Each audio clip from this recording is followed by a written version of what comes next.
I knew when I watched the quote-unquote trailer for Day 1, Garry's Incident, that it wasn't a AAA game. What I didn't know is that I'd be playing something that can barely be classified as an alpha status, and is a contender for my top 10 worst games in the world list, even though I only got through the first 15 minutes of it. The only way that I can imagine that this game made it onto Steam in the first place is through a series of shady, underhanded dealings that may or may not have involved the threat of physical violence, or large quantities of methamphetamines. To say that Garry's Incident is a ridiculous excuse for a game is an understatement that will take some effort to overthrow, even starting at the name. Day 1?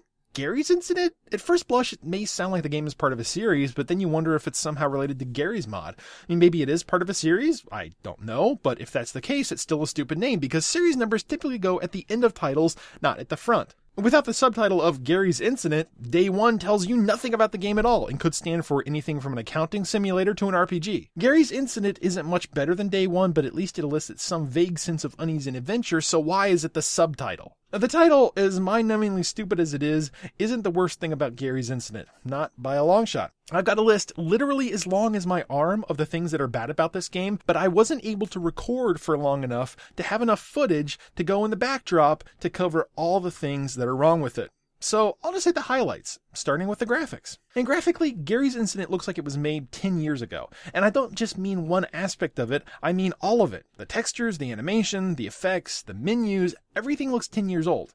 And yes, I know graphics aren't the most important thing in a game, and I agree with that wholeheartedly, but that philosophy only really applies when the other aspects of the game are good enough that they carry it. And the other aspects aren't. And it's not just the graphics that are bad, but there are so many glitches that it started to get depressing, with the floor randomly disappearing and textures popping in and out of the scenery every few seconds. It sucked. And so the graphics suck, maybe the story makes up for it. No, you must be thinking of a different kind of game. The story, and I say story with heavy quotes around it, of Garry's Incident is told half through cutscenes and half through gameplay, but it's completely incomprehensible through the entire thing. Starting from the opening cutscene where Garry is drinking in an airfield, to flying over a giant explosion, to being hauled off from wreckage by natives with glowing eyes, my reaction was a solid WTF. Aren't stories supposed to be understandable, or did I miss a memo somewhere? From the description on the game's page, Garry is hauling artifacts, and somehow a volcano in Yellowstone erupts under his plane, which makes the artifacts transport him to the Amazonian jungle. And this in itself might be an interesting story that would form the basis of a good game, but if you were to employ mentally challenged hamsters to write a story based on that idea, the result is something close to what you'd find in Garry's Incident. The audio of the game is,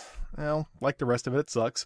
Some of the effects are okay, I guess, but the overdone voice acting made me physically cringe every time my character opened his mouth. The guttural sounds from the natives were particularly humorous, and when they were combined with the ridiculous animations, I had more than one laugh-out-loud moment in the game's first few minutes. If I had been able to get past the first 15 minutes of the game without being stymied by bugs on two different paths I tried to go on, and one was an invisible wall and the other involved getting stuck in the terrain itself, I'm sure I'd have way more to complain about than this. And like I said, I do, but I wasn't able to run the game for long enough to record enough footage to go in the backdrop. That's how much this game sucks. Seeing as I'd rather play Orion, Dino Horde than Day 1 Garry's Incident, I'll just stop here and go back to playing State of Decay. Garry's Incident is a waste, a complete and total waste of $20, and under no circumstances should it be purchased unless the game is scrapped and redone from the ground up.